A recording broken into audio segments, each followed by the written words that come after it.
Warframe can look like it launched in 2025. Not sort of better. I'm talking bold color, clean edges, and rich detail across every tile set. Old ships, dusty corridors, neon labs, without turning the screen into a glowing mess. In the first minute of this video, you'll see that look. Vibrant but controlled, bright but readable, and sharp without the plastic, over-processed vibe. If this helps, drop a quick comment below how your game looks before and after. And while you're here, hit like and subscribe. It tells me to make more guides like this. Thank you so much, and now, let's get this guide started. So here's the plan. First, I'll show you what that 2025 look actually means and how we avoid visual vomit. Then I'll talk about my rig and why these settings still run smooth for me at 1440p. After that, we'll tune the NVIDIA app so Warframe gets crisp edges and steady frames. Finally, we'll dial in the in-game settings, step by step, so both new and old tile sets look amazing. AMD users, you can mirror these in Radeon. I'll point to the equivalent ideas as we go. Let's start with the look. The goal is color that pops, not color that blinds. We want saturation and contrast, but we also need clean textures and stable edges. That means sharp geometry, high-quality textures, and smart filtering so surfaces don't smear when you move. It also means cutting effects that smear the camera, like motion blur and heavy depth of field. Those can be pretty in screenshots, but they ruin clarity in actual missions. We'll also keep ambient occlusion strong, so scenes have depth in corners and under pipes, but we'll dodge the haze and glare that make dark rooms unreadable. You'll see the result right away on Grinier ships and Corpus hallways. The metals look defined, floor patterns stay crisp, colors pop on enemies and abilities without drowning the whole scene. Now, my rig. I'm on an RTX 4070 with an i9-14900KF. Yes, that CPU has had voltage drama, but I tuned mine and it's rock solid.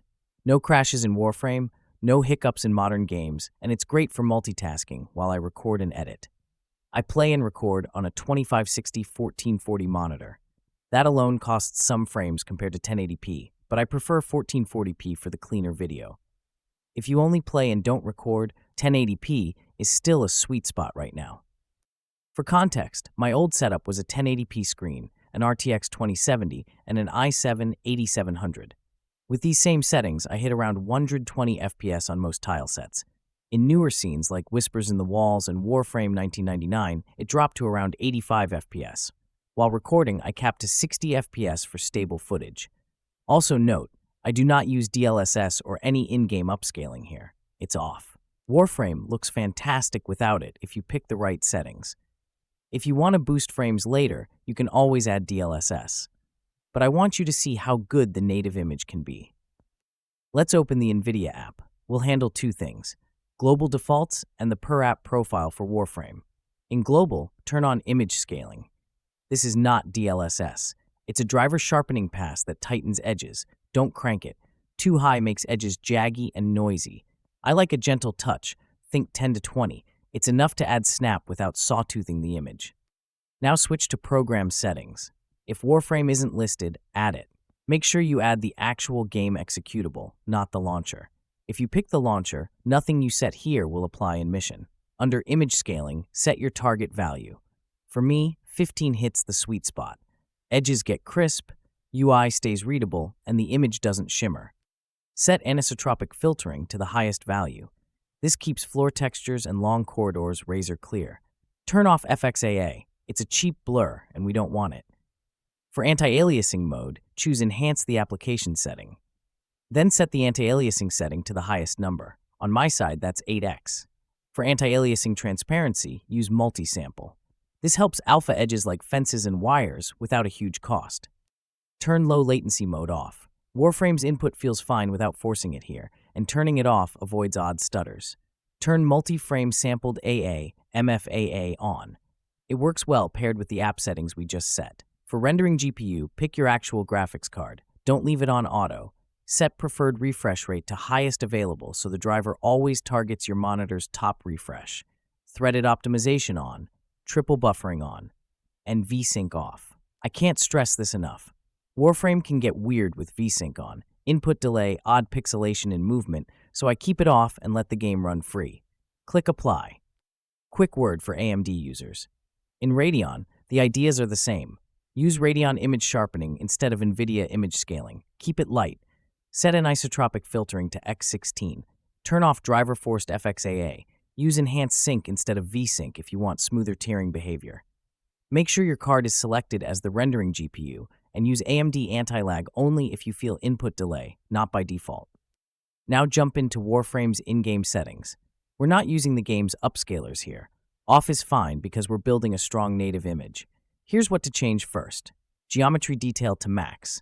This controls how defined the world looks. Walls, beams, railings, and small props gain cleaner lines and fewer pop-ins. Texture memory to the highest your card allows. This prevents muddy surfaces and keeps decals and patterns crisp. Shadow quality is personal. In gameplay, I prefer it low while recording. Shadows add atmosphere but cost frames. If your rig is strong and you're not recording, push it up and see how it feels. Anti-aliasing should be as high as your system can handle. If you need a baseline, medium already looks good, but high makes environments pop a bit more in motion. Pair that with anisotropic filtering at its highest level and trilinear filtering on.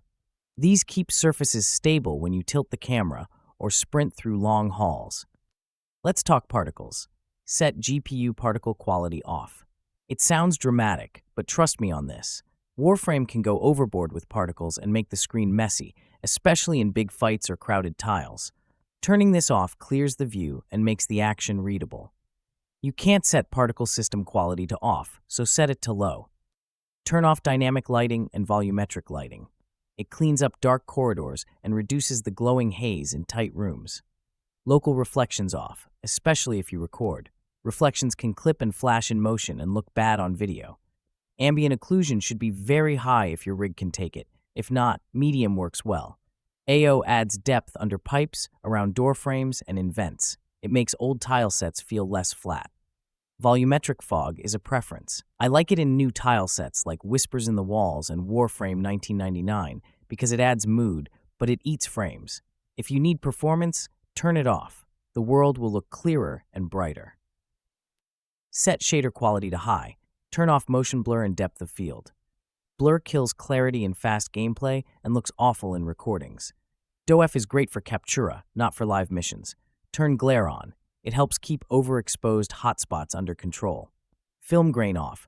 It doesn't improve image quality in actual play. For bloom, I like 30. That gives abilities and lights a soft glow without bleaching the scene. Shadows, the toggle, I turn off while recording. Again, it's a performance win and makes the video cleaner. Dynamic resolution off. We want a stable native image. Turn on optimized flip model and reduce frame latency. Both help deliver frames smoothly without messing with image quality. If you have an HDR-capable monitor, turn on HDR output. Set HDR paper white to 100.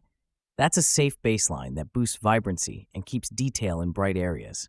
Going higher can blow out highlights and hurt recordings, so keep it low. After you toggle HDR, you'll need to retune your in-game brightness and contrast. HDR pushes the whole tone curve brighter. Dial it back until whites are bright but not glowing, and blacks still hold detail. Now, let me show you why these matters across tile sets. On old Grenier Galleon halls, max geometry and strong anisotropic filtering make the floors and bulkheads snap into focus. The yellow hazard lines look painted, not smeared. On Corpus ships, thin railings and vents keep their shape as you slide and aim. In Earth Forest tiles, foliage stays readable, not a blur blob, and ambient occlusion anchors rocks and roots to the ground. In Whispers in the Walls labs, the clean edges and gentle bloom make glass, neon, and arcane props feel new without blowing out your screen. In Warframe 1999's darker rooms, cutting volumetrics and local reflections removes the foggy layer so you see targets fast. Let's circle back to performance.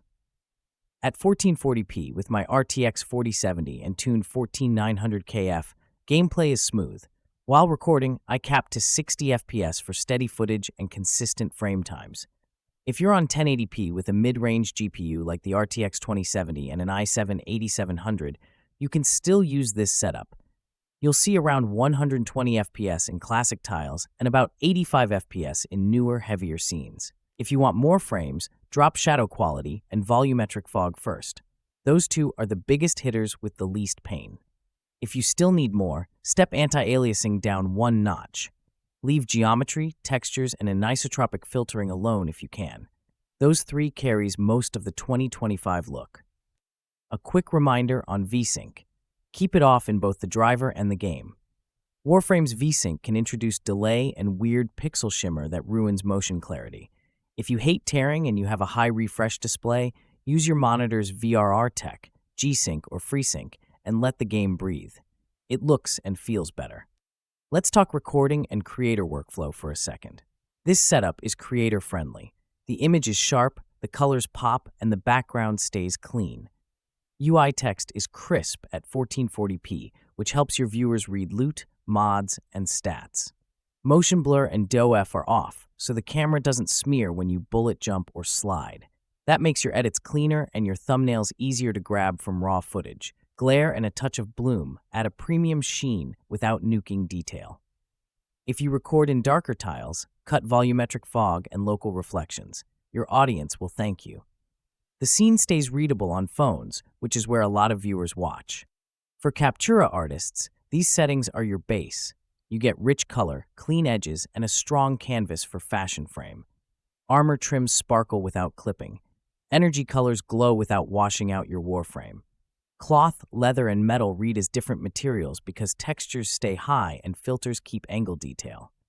You can then push bloom higher for a dream look or drop it for gritty shots. HDR at Paperwhite 100 gives you highlights that sing while skin tones and suits stay natural. One last pass for AMD users. Use Radeon image sharpening at a light touch. 1020 is the vibe. Force anisotropic filtering to X16. Turn off morphological AA if you see blur. Enhance sync instead of VSync if you need it. Anti-lag can help on lower-end CPUs, but if your input already feels snappy, leave it off. The Warframe in-game settings stay the same. So, what do you get in the end? A game that looks like it released in 2025, not 2013. Old tilesets feel fresh. New tilesets look cinematic but clear. Abilities shine, but the battlefield stays readable. Your footage is clean. Your screenshots are crisp, and you didn't have to lean on DLSS or weird filters to fake it. It's just smart settings, in the driver and in-game. If you try this, tell me your GPU, CPU, and resolution in the comments, and what FPS you're seeing on your favorite tile set. I'd love to gather data and post an update for lower-end builds and laptop users. If this guide helped, a like and a sub goes a long way. I'll keep testing on new updates, and I'll share tweaks if DE changes the renderer again. Until then, enjoy the pop, enjoy the clarity, and go make some gorgeous fashion frame. Your Warframe should look as good as it plays.